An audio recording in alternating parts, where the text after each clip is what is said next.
Zubimendi and Maka in the double pivot is dirty. It is indeed. I said that to David Lynch a little bit earlier on as well. I'm already getting excited about the possibility of those two in the double pivot. Another super chat here coming up from Walter May said, who do you think is the 10? Elliott deserves it, but we lack pace and power in midfield. I think that's why Szoboszlai is coming in again, but harsh for Elliott. I like battles. I like where the manager has good headaches, my friend, and let the fight commence. Let the battle commence for those number 10 spots, you know, whether it is Elliott, whether it is Szoboszlai, whether Carvalho stays around and it's him, I don't mind. But I tell you what, as the poster said a moment ago, that double pivot idea of Zubimendi and McAllister, that's special. That is absolutely special. Harry Klein, super chat from you, my man. Let's see what you said. Alonso 2.0. Alonso was my favourite Liverpool player ever. And I'm going to actually touch on that in a minute, Harry, about why that could be an important factor in this whole discussion.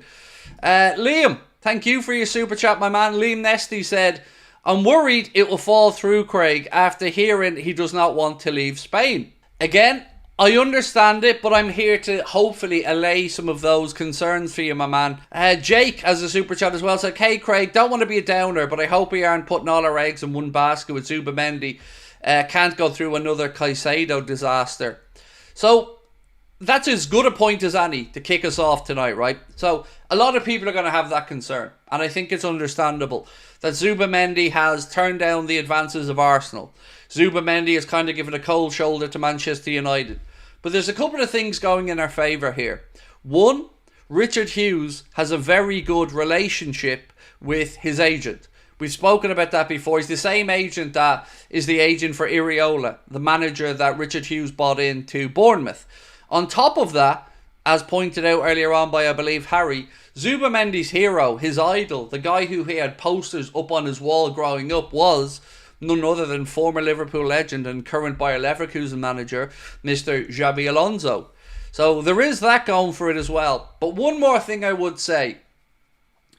Michael Edwards and Richard Hughes are not George Schmadtke. I don't believe that Liverpool even entertain going into this conversation unless we truly believe we have a good chance of getting the Zubimendi deal done. Now, from the player's perspective, that's where the convincing needs to be done. And that's where we're working. And I think positive vibes are coming back. The club will have been aware of fans' frustration last year at the Caicedo and the Lavia situation. Of course, you know, they would know that. So I don't think they're going to set themselves up for another failure because quite simply, we'll lose our minds, right? We'll get really angry about it and frustrated as fans. It will look like we're a tin pot club and it will look very, very bad. So I don't think Michael Edwards is going to let that happen. So that's what I'd say first and foremost. On top of that, I want to talk about the fee for a moment. €60 million is Zubimendi's release clause. Now, we had a conversation with David Lynch earlier on the channel and we spoke about the fact that Liverpool may look to use some outside financing if they are concrete on wanting all of the release clause in one go. So there's a couple of trains of thought. Option one, Liverpool go in, pay the full release clause in one go and trigger the contract, and then we talk to Zubimendi. Option two, Liverpool agree a higher fee than the release clause, but we work it in a payment structure that is more favourable to us. And then there's the option of obviously exterior financing and Liverpool looking to go out and take a loan. Now people might say, hang on, whoa, Craig, that's bad. Why are they looking to take exterior financing for a deal? Cash flow is the answer. In any business, and any self-employed person will tell you this, the death of many businesses is a lack of cash flow.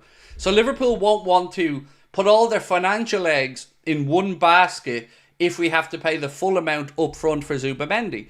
So we will look to kick the can down the road a little bit there, maybe take in some exterior finance, which would allow us to go after other targets in the market without messing up cash flow. That's the very simplistic answer for this situation. So don't be concerned if you do hear phrases like Liverpool are looking for exterior finance. It's very common in football that these things happen. And when you're looking at the cost of something over 4 or 5 years as well, it makes sense from a bookkeeping perspective when you amortize these things. So again, I would not be concerned. Of all the concerns we may have on things, that's one I would say to people, feel a little bit calm. Get Klarna on speed dial, said Mike. Look, it's not unusual. Genuinely, it isn't. It's not out of the norm at all for football clubs to do that type of thing. As I said, cash flow is key in any business, and there's nothing worse than having ideas or the possibility to do something and not having the cash flow to go and make it happen.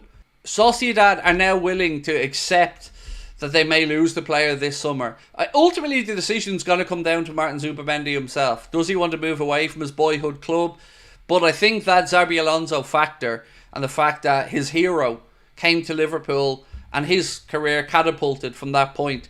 And he is his idol. Xabi Alonso is Zubimendi's idol, obviously both from that region of the world as well. Liverpool are very serious about Zubimendi and he's thinking about the move, is one report. Real Sociedad already know that the English clubs are willing to pay €60 million, which is his clause. It'll be down to the player, who was very attracted by the proposal. One of my favourite points of today has been the amount of United and Arsenal fans in our comments who are saying, it's not going to happen, lads.